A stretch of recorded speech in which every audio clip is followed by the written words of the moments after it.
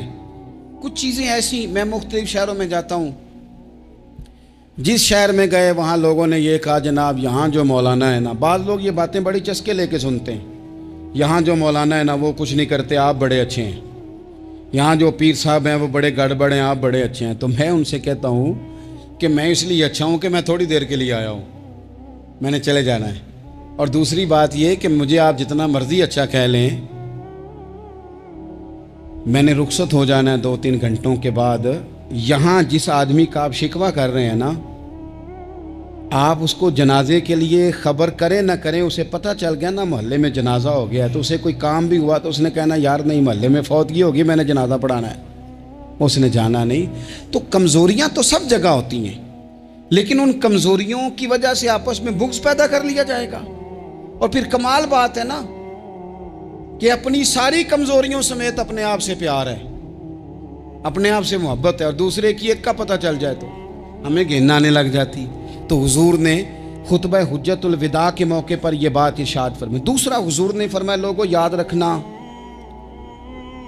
یہ خطبہ حجت الوداع میں نبی پاک نے فرمایا، یہ حضور خطبہ دے رہے ہیں، اور اس وقت دے رہے ہیں جب حضور صحابہ کو بتا چکے ہیں کہ یہ آخری ملاقات ہے۔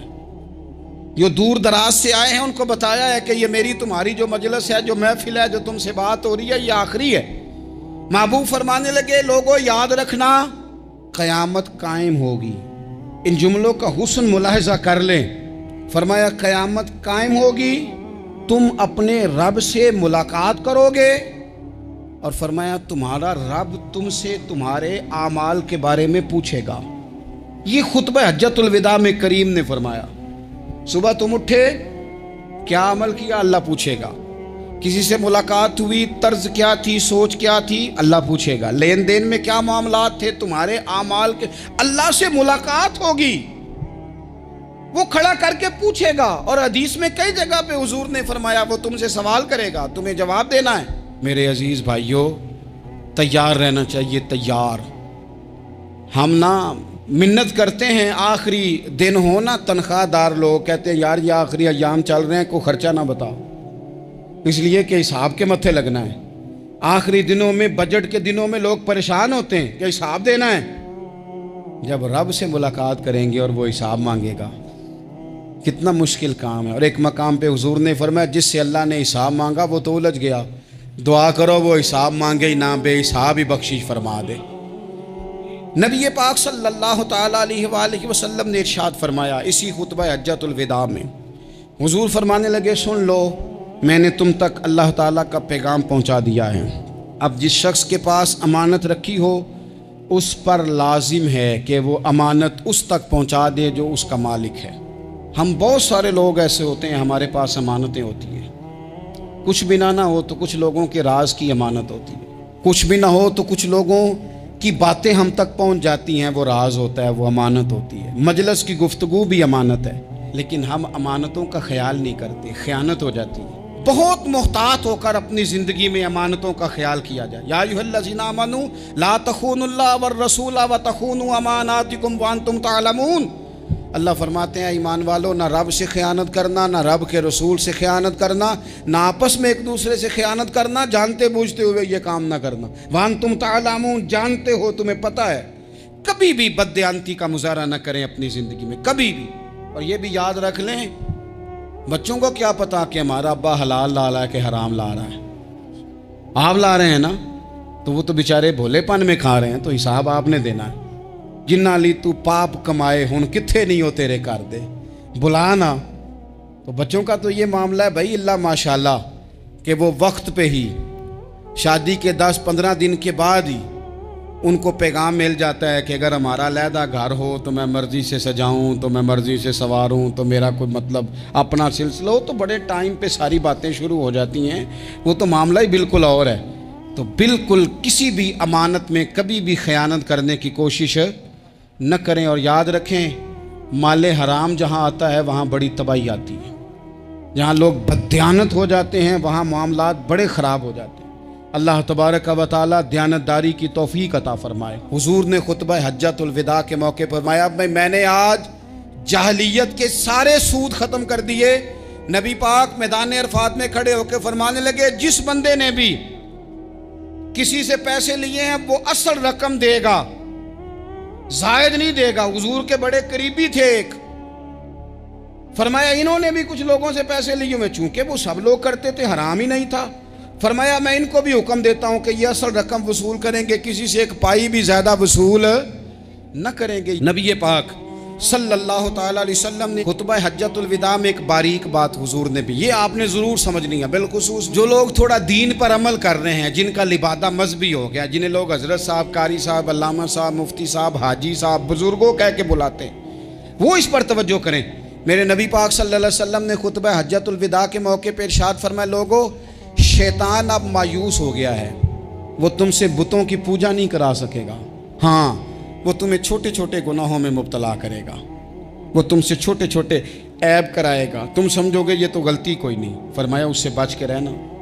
اب وہ مایوس ہو گیا، بتوں کی پوجا نہیں کرا سکتا، تمہیں اپنی پوجا نہیں کرا سکتا، لیکن چھوٹی چھوٹی غلطیاں، ایک مقام پہ فرمایا نا چھوٹا گناہ ہونا تو مومن اسے پہاڑ سمجھتا ہے، اتنا بڑا ہو گیا، اور منافق کہتا ہے یہ تو کچھ بھی نہیں۔ تو اپنی زندگی کے اندر چھوٹی چھوٹی کوتاہیاں، حضرت سعدی فرمایا کرتے تھے سیلاب اچانک نہیں آتے، پہلے چھوٹا سا سوراخ ہوتا ہے دریا کے کنارے میں، اسے بند نہ کیا جائے پھر بڑا ہو جاتا ہے، پھر وہ ٹائم آتا ہے کہ بند ٹوٹ جاتا ہے، بستیاں ڈوب جاتی ہیں۔ پہلے چھوٹا گناہ انسان کرتا ہے، چھوٹا، پھر اس سے آگے بڑھتا جاتا ہے اور بڑی بڑی غلطیاں ہوتی ہیں۔ اللہ تبارک و تعالی ہمیں رائی کے دانے کے برابر بھی غلطی کرنے سے محفوظ فرمائے۔ نبی پاک صلی اللہ تعالی علیہ وسلم نے اسی موقع پر ارشاد فرمایا، لوگو اللہ سے ڈرتے رہنا، اور میں تمہیں عورتوں کے ساتھ بھلائی کی وصیت کرتا ہوں۔ فرمایا رب نے تمہیں اختیار دیا ہے، عورتیں تمہارے سپرد کی ہیں، ان سے اچھا سلوک کرنا۔ فرمایا اگر کبھی کوئی ان پر تمہیں سختی کرنی بھی پڑے تو اتنی کرنا جتنی ان کی غلطی ہو، ان سے درگزر کرنا، ان سے پیار کرنا۔ اسلام نے خاتون کو باقاعدہ حقوق دیے، باقاعدہ۔ صحیح بخاری میں حدیث ہے، یہ جو نوجوان ہیں، مطالعہ کرنے والے، پڑھنے سننے سمجھنے والے، یاد رکھا کریں ان چیزوں کو۔ حضرت بریرہ رضی اللہ تعالیٰ عنہ حضرت عائشہ صدیقہ کی کنیزہ ہیں، حضرت مغیث رضی اللہ تعالیٰ عنہ ایک صحابی ہیں، ان کی وہ اہلیہ ہیں، وہ اپنے خامد سے علیحدگی چاہتی تھی، ان کے خامد بڑی محبت کرتے تھے، علیحدہ ہونا نہیں چاہتے تھے، خاتون رہنا نہیں چاہتی تھی۔ انہوں نے بڑی سفارشیں کرائیں کہ میرا خامد، میری بیوی مجھ سے صلح کر لے، حالانکہ وہ خاتون کنیز ہیں، خادمہ ہیں، کوئی بڑے قبیلے سے بظاہر تعلق نہیں۔ بالآخر انہوں نے گزارش کی، سیدہ عائشہ صدیقہ رضی اللہ تعالیٰ عنہ سے کہا، کچھ اور ذرائع اختیار کیے۔ حضرت مغیث نے رضی اللہ تعالیٰ عنہ، ان کے شوہر نے، کہ نبی پاک علیہ السلام کی خدمت میں عرض کریں، حضور میری سفارش کریں کہ یہ مجھ سے صلح کر لیں۔ تو نبی پاک علیہ السلام نے حضرت بریرہ رضی اللہ تعالیٰ عنہ جو کنیزہ ہیں، خادمہ ہیں، ان کو بلا کے کہا تمہارا خامد صلح کرنا چاہتا ہے۔ یہاں برادری کا بڑا کے کہتا ہے پتر میری بھی نہیں تو گال رکھنی، وہ میرے ککھاں دا بھی نہیں تو، وہ کیا کہہ رہے ہیں آپ؟ اللہ نے اسے حق دیا ہے، اور جسے حق اللہ دے اس کا رسول دے، اس سے کون ہوتا ہے کوئی حق چھیننے والا؟ نبی پاک صلی اللہ علیہ وسلم نے حضرت بریرہ سے کہا تمہارا خامد صلح کرنا چاہتا ہے اور وہ روتا ہے تمہارے لیے، اور اس نے بڑی سفارشیں کی ہیں، تم اس سے صلح کر لو۔ حضرت بریرہ رضی اللہ تعالیٰ عنہ عرض کرنے لگی، یا رسول اللہ صلی اللہ علیہ وسلم آپ جو حکم کریں میں حاضر ہوں، ایک بات پوچھ سکتی ہوں؟ ایک گزارش کر لوں؟ ایک صرف حضور میرا بولیا چولیا معاف کری، ایک بات کر لوں؟ تو کہا کرو۔ عرض کی یا رسول اللہ یہ آپ کا حکم ہے یا مشورہ ہے؟ یہ محبوب کی بات ہے، محبوب کی۔ کوئی بزرگ کیوں جبر کرتا ہے کسی پہ؟ کوئی حضرت شیخ کیوں کہتے ہیں زبردستی عورت کو کہ تو جا؟ نبی پاک صلی اللہ علیہ وسلم نے فرمایا صلح کر لے۔ یا رسول اللہ ایک بات عرض کروں؟ کرو۔ حضور حکم ہے کہ مشورہ ہے؟ تو نبی پاک نے فرمایا نہیں، مشورہ ہے۔ تم عاقلہ ہو، بالغہ ہو، اسلام تمہیں با اختیار کرتا ہے، چاہو تو رہو، چاہو تو خلا لے لو۔ عرض کرنے لگی حضور اگر مشورہ ہے تو پھر میں مغیث سے صلح نہیں کرنا چاہتی۔ میرے محبوب نے فرمایا تو جس حال میں راضی ہے میں بھی راضی ہوں۔ ٹھیک ہو گئی بات، ختم ہو گئی۔ حضور نے کوئی زور نہیں، اتنے اسلام حقوق دیتا ہے عورت کو۔